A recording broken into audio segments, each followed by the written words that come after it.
నా 5,000 ఎకరాలకు ఒక్కొక్కరు చొప్పున అగ్రికల్చర్ ఎక్స్టెన్షన్ ఆఫీసర్లను పెట్టినాం. ఒక్క ఏదో మాటలతోనో డైలాగులతోనో కాలేదు. తెలంగాణలో వ్యవసాయ విస్తరణ కేసీఆర్ గారి నాయకత్వంలో అకుంఠిత దీక్షలాగా ఒక తపస్సులాగా చేస్తే ఇన్ని రంగాల కలబోత సాగునీరు, విద్యుత్తు, అట్లాగే ఇరిగేషను ఇవన్నీ కలిస్తే గ్రామీణాభివృద్ధి కలిస్తే వాటి సమాహారంగా అల్టిమేట్గా తెలంగాణ ఇలా భారతదేశంలో నెంబర్ 1 అయింది. మేము రెడీ. నువ్వు అసెంబ్లీలో పెడతావా చర్చ, లేదా అంబేద్కర్ కాడ పెడతావా, కొండారెడ్డి పల్లెలో పెడతావా, చింతమడకలో పెడతావా, కొడంగల్లో పెడతావా, గజ్వేల్లో పెడతావా, ప్లేస్ నీ ఇష్టం, ఎక్కడంటే అక్కడికి వస్తాం. కానీ నువ్వు తప్పించుకపోయే బాబత్ మాకు తెలుసు. నువ్వు గ్యారంటీ ఏం చేస్తావు? ఈయనకి ఏంటంటే అలవాటు బురద చల్తాడు, అవతల పడతాడు, ఇట్లా చల్తాడు, ఏదో మాట అంటే డైలాగే నేను ఎక్కడన్నా అని మళ్ళీ అవుతాడు. ఆయననే చెప్పిండి నిన్న కేసీఆర్ వస్తాడా కేటీఆర్ వస్తాడా అన్నాడు. మరి నేను వస్తా అంటున్నా. నీకు దమ్ముంటే రా, లేదంటే ఇంకొక ప్రతిపాదన 8 తారీఖు నాడు, ఇలా 5 తారీఖు, ఎందుకంటే ముఖ్యమంత్రి గారికి ప్రిపేర్ అయ్యేందుకు టైం పడుతుంది. 8 తారీఖు నాడు 11 గంటలకు మేమందరం వస్తాం.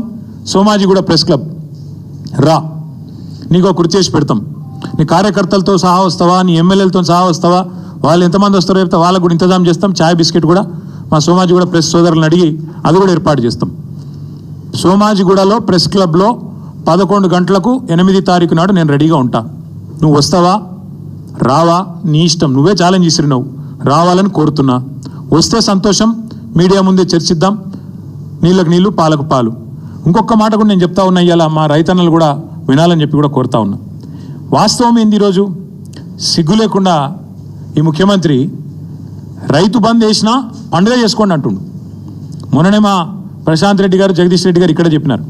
మేము ఒకసారి వేయలేదు, 11 సార్లు మొత్తం 73,000 కోట్ల రూపాయలు రైతుల ఖాతాలో వేసినాం. కానీ ఎన్నడూ గింత హడావుడి, గింత ఆర్భాటం అయితే చేయలేదు.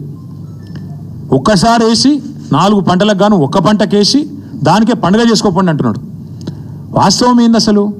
ఇవాళ రైతులకు ఎగ్గొట్టిందంతా, యాక్చువల్గా ఇచ్చిందంత రేవంత్ రెడ్డి ప్రభుత్వం. మీరు చెప్పింది ఏంది అసలు, ఇచ్చింది ఏంది? మీరు చెప్పింది ఏంది? రైతు భరోసా ఎకరానికి 15,000 ఇస్తామని చెప్పినావు నువ్వు. కేసీఆర్ 10,000 ఇస్తున్నాడు బిచ్చం వేసినట్టు, నేను 15,000 ఇస్తా అన్నావు. కేసీఆర్ 2 పంటలకు ఇస్తున్నాడు, నేను 3 పంటలకు ఇస్తా అన్నావు. ఇవాళ ఏం చేస్తున్నావు మరి? ఇచ్చినావా ఎక్కడన్నా 15,000? అసలు రైతు భరోసా పేరుకు అర్థం ఉందా, తాత్పర్యం ఉందా? ఇంకొక మాట కూడా అడుగుతా ఉన్నా రేవంత్ రెడ్డిని నేను. నువ్వే కదా ఉత్తరం రాస్తే కౌలు రైతులకు 22 లక్షల మంది కౌలు రైతులకు ఉత్తరం రాసిండి మొగోడు. మీ అందరికీ నేను రాగానే ఇస్తా, ఇచ్చేస్తూనే ఉన్నా, వస్తూనే ఉన్నా, ఇస్తా అని చెప్పి రెచ్చగొట్టిండు. ఇవాళ అసలు రైతులకు ఎగ్గొట్టింది, పట్టదారులకు ఎగ్గొట్టింది ఈ 4 పంటలు కలిపి 24,000 కోట్లు, కౌలు రైతులకు ఎగ్గొట్టింది 15,000 కోట్లు. మొత్తం కలిపితే ఈ ప్రభుత్వం ఒక్క రైతు బంధులనే ఎగ్గొట్టింది 39,000 కోట్లు. ఎట్లా లెక్క అంటారా మీరు? ఆ లెక్క కూడా నేను తీసుకొచ్చిన, మీరు చూసుకోవచ్చు. ఒక్కొక్క ఎకరానికి ఎంత ఎగ్గొట్టిండు, మొత్తం కలిపి 39,000 కోట్లు ఎగ్గొట్టిండు ఒక రైతు బంధువులనే. ఇక రైతు రుణమాఫీ తీసుకుంటే అక్కడ దాదాపు 38,000 కోట్లు ఎగ్గొట్టిండు. 50,000 కోట్ల లెక్కను 12,000కు రౌండ్ ఆఫ్ చేసి ఆడొక 38,000 కోట్లు ఎగ్గొట్టిండు. రైతు బంధులో ఇంకో 39,000 కోట్లు ఎగ్గొట్టిండు. ఎట్లా అంటారా? 2000